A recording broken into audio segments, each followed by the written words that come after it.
All right, for more on this, let's bring in Seth Jahn, retired player and captain of the U.S. national seven-a-side football team. He's also a former member of the U.S. Soccer Federation Athletes Council. Seth, great to have you on the show. Okay, so you got all the outrage, you got all the politics.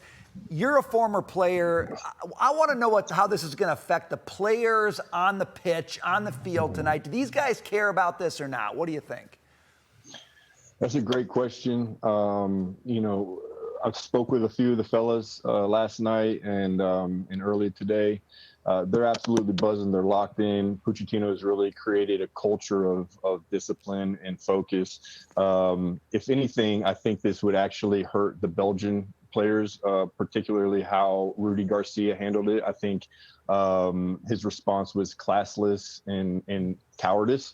I think it sent a message of fear to his players as far as how upset he was, despite the fact objectively that this was one of the most egregious red card issuances in the entire World Cup. It did not meet any of the criteria that warrants a red card. There was no maliciousness. There was no intent. As a matter of fact, if you watch it in full time, it's pretty remarkable how Flo pulls his leg back as soon as he realized he was cleating the other player.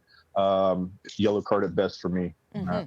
And Seth, part of the controversy is that President Trump placed a call, talked to the FIFA president. He says he made a suggestion that the play should be reviewed. FIFA's president said, we've got an independent board. I talk to many famous people, many world leaders every day about all different kinds of things. We are reviewing it, and we are independent, and this is our decision. So what is all the fuss? Is it much ado about nothing?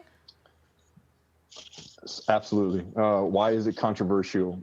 This is the first time in World Cup history where we've had an appeal process for red cards. Again, objectively, this is the worst call as far as red cards goes in the tournament. So why wouldn't we, especially if we have world leaders who have that type of influence? Right is right and wrong is wrong for me. Politics aside, if I'm in a position to right or wrong and hold some influence or sway in that, then I'm going to do it. The fact of the matter is why this is controversial is because, yes, it is the first time in World Cup history where we're able to appeal red cards, but it's also because it's the host nation. If this was Cabo Verde or Tunisia or even Belgium, I'm sure there would be a lot less controversy. All right, Seth, exit question. What do you expect to see tonight? What's the outcome here? Look, the 5-2 was what the score was a month and a half ago. It's a different team. It's a different look. They have their final roster locked in, dialed in. The culture is set. And I think the difference maker is going to be that 12th man in the U.S. soccer fanship and led by the American Outlaws. It's going to be awesome. Let's go 3-2 U.S. over Belgium. Love it. Great Maybe stuff. I will watch. There you got to watch. All right, Seth Jahn, that was awesome. Thanks, man. Thank Good you. to see you.